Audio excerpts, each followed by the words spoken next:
প্রথম প্রশ্ন, আমি আগে হারাম রিলেশনে জড়িত ছিলাম এবং তাকেই বিয়ে করেছি পরিবারের অমতে। এখন সবাই মেনে নিয়েছে, এখন আমাদের বিয়ে জায়েজ হবে কিনা, ইসলাম কি বলে?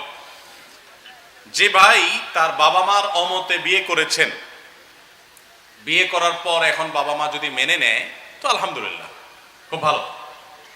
তবে এই গর্হিত কর্মের জন্য আপনার ইস্তেগফার করা উচিত যে আপনি বিবাহ বহির্ভূত সম্পর্ক স্থাপন করেছেন। বিবাহ ছাড়া ছেলে মেয়েদের পারস্পরিক সম্পর্ক করা এটা হালাল না হারাম?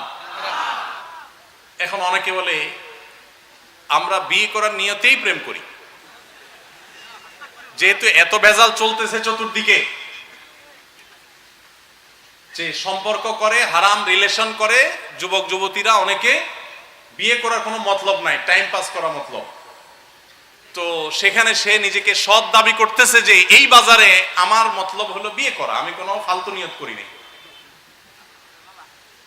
তো এ হলো কোরবানির উদ্দেশ্যে গরু চুরি করা মানুষের মতো।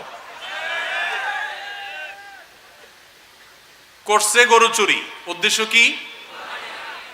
তাহলে চুরি হালাল হয়ে যাবে? নিয়ত তো ভালো, কোরবানি করবে।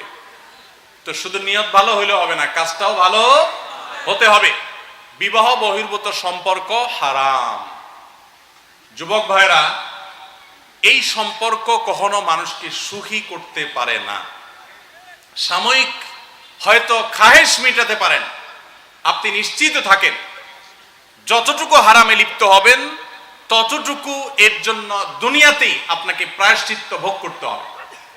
দাম্পত্য জীবনে অশান্তি, কলহ, আজকে ঘরে ঘরে সংসারগুলো ভেঙে খান খান হয়ে যাচ্ছে, দাম্পত্য সম্পর্কগুলো শেষ হয়ে যাচ্ছে। যতগুলো কারণ আছে এর ভিতরে একটা কারণ এটাও যে দাম্পত্য জীবন, বৈবাহিক জীবন গড়ে তোলার আগে অবৈধ সম্পর্ক করে আমাদের জীবনকে আমরা শেষ করি।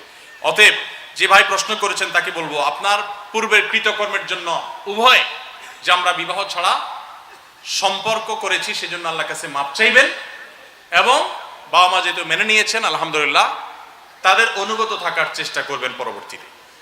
এরপর প্রশ্ন,